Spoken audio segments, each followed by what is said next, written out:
Your first impression is your last impression, and you never get a second chance to create your first impression. Hello, friends. Myself Kishan Prajapati, and I am a soft skill trainer. So friends આજના આ વિડીયોમાં આપણે જોઈશું કે કઈ એવી નાની નાની ભૂલો કે જેના કારણે આપણે આપણી ઇમ્પ્રેશન સ્પોઇલ કરીએ છીએ. First thing is being a late. કોઈપણ વ્યક્તિએ જ્યારે આપણને મુલાકાતનો એક સમય આપ્યો હોય પણ જો આપણે પ્રોપર સમયસર પહોંચતા નથી તો એ ઇમ્પ્રેશન સામેવાળી વ્યક્તિના માઇન્ડમાં એક નેગેટિવ ઇમ્પેક્ટ આપે છે અને આપણી ઇમ્પ્રેશન ડાઉન જાય છે. Second thing is your dressing sense.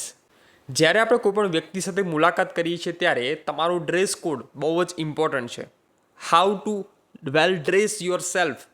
તમે કેવા કપડાં પહેર્યા છે એન્ડ હાવ યુ ગ્રૂમ. વેલ ડ્રેસનું મતલબ એવું નથી કે આપણે બહુ મોંઘા કપડાં ખરીદીએ અને બહુ મોંઘા કપડાં પહેરી અને કોઈને મુલાકાત કરીએ. વેલ ડ્રેસ મીન્સ તમે જે કપડાં પહેરો છો એ એકદમ સ્વચ્છ હોવા જોઈએ. એઝ પર ઓકેશન તમે કયા વ્યક્તિને મળવા જાઓ છો, કેવા વ્યક્તિને મળવા જાઓ છો એ પ્રમાણે તમારે કપડાની પસંદગી હોવી જોઈએ. સો વેલ ડ્રેસ કોડ ન હોવાના કારણે પણ આપણી ઇમ્પ્રેશન ડાઉન જાય છે. સો જ્યારે પણ કોઈ પણ વ્યક્તિ સાથે મુલાકાત કરવા જાઓ સો પ્રોપર વેલ ડ્રેસ અને વેલ ગ્રૂમ થઈને જાઓ. Another thing is no eye contact.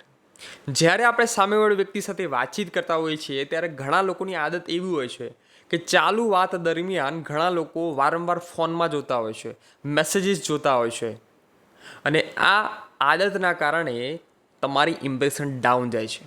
Proper eye contact ન હોવાના કારણે સામેવાળા વ્યક્તિને લાગે છે કે આ વ્યક્તિને મારામાં કોઈ ઇન્ટરેસ્ટ નથી અને એ જગ્યાએ આપણી ઇમ્પ્રેશન ડાઉન જાય છે. સો જ્યારે કોઈ પણ વ્યક્તિ સાથે મુલાકાત કરો પ્રોપર આઈ કોન્ટેક્ટ સાથે વાતચીત કરો. Another point is chewing something when you talk somebody.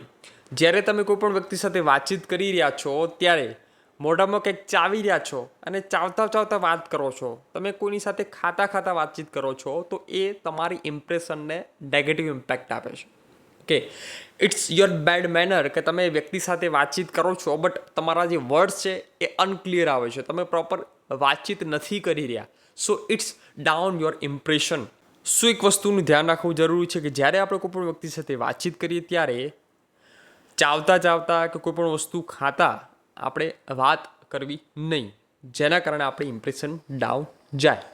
The another point is weak handshake. ઘણા વ્યક્તિઓ એવા હોય કે જ્યારે કોઈની સાથે હેન્ડશેક કરીએ તો લાઈક જસ્ટ નોર્મલ ટચ લાગે કે જ નહીં કે આપણે હેન્ડશેક કર્યું છે. Okay, so it's down your impression. So એક નોર્મલ ટચ, એક વીક હેન્ડશેક એ તમારી ઇમ્પ્રેશનને ડાઉન કરે છે. ઓકે, સો એક પ્રોફેશનલ, એક વ્યવસ્થિત હેન્ડશેક કેવો હોવો જોઈએ તો લાઈક ધીસ કે તમે જ્યારે કોઈ પણ વ્યક્તિ સાથે મુલાકાત કરો છો તો thumb to thumb like this અને એટેચ થવું જરૂરી છે. હેન્ડ ટચ થયા પછી like shake, it's call hand shake. આ રીતે એને હેન્ડ શેક કરવો જરૂરી છે. Another thing is fake smile. It means તમે જ્યારે કોઈ પણ વ્યક્તિ સાથે વાતચીત કરી રહ્યા છો but it's not your natural smile. જો તમારી સ્માઇલ નેચરલ નથી તો તમારી ઇમ્પ્રેશન ડાઉન થાય છે.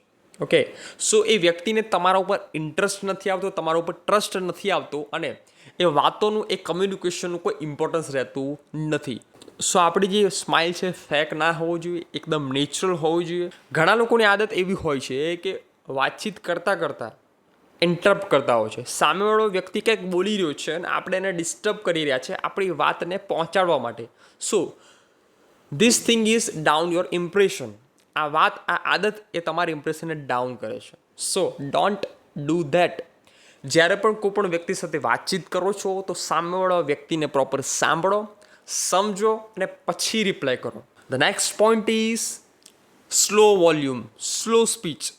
ઘણા લોકોની આદત એવી હોય છે કે જ્યારે બીજા વ્યક્તિ સાથે વાતચીત કરતા હોય ત્યારે એનો અવાજ એકદમ ધીમો હોય છે અને જે વર્ડ્સ હોય છે એમાં ક્લેરિટી નથી હોતી. એના કારણે સામેવાળો વ્યક્તિ પ્રોપર સમજી નથી શકતો અને તે આપણી ઇમ્પ્રેશન ડાઉન જાય છે.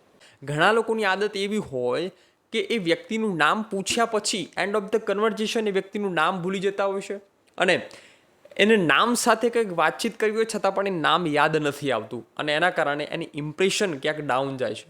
ફરીથી એ વ્યક્તિને નામ પૂછતા એ વ્યક્તિની ત્યાં જ ઇમ્પ્રેશન ડાઉન જાય છે.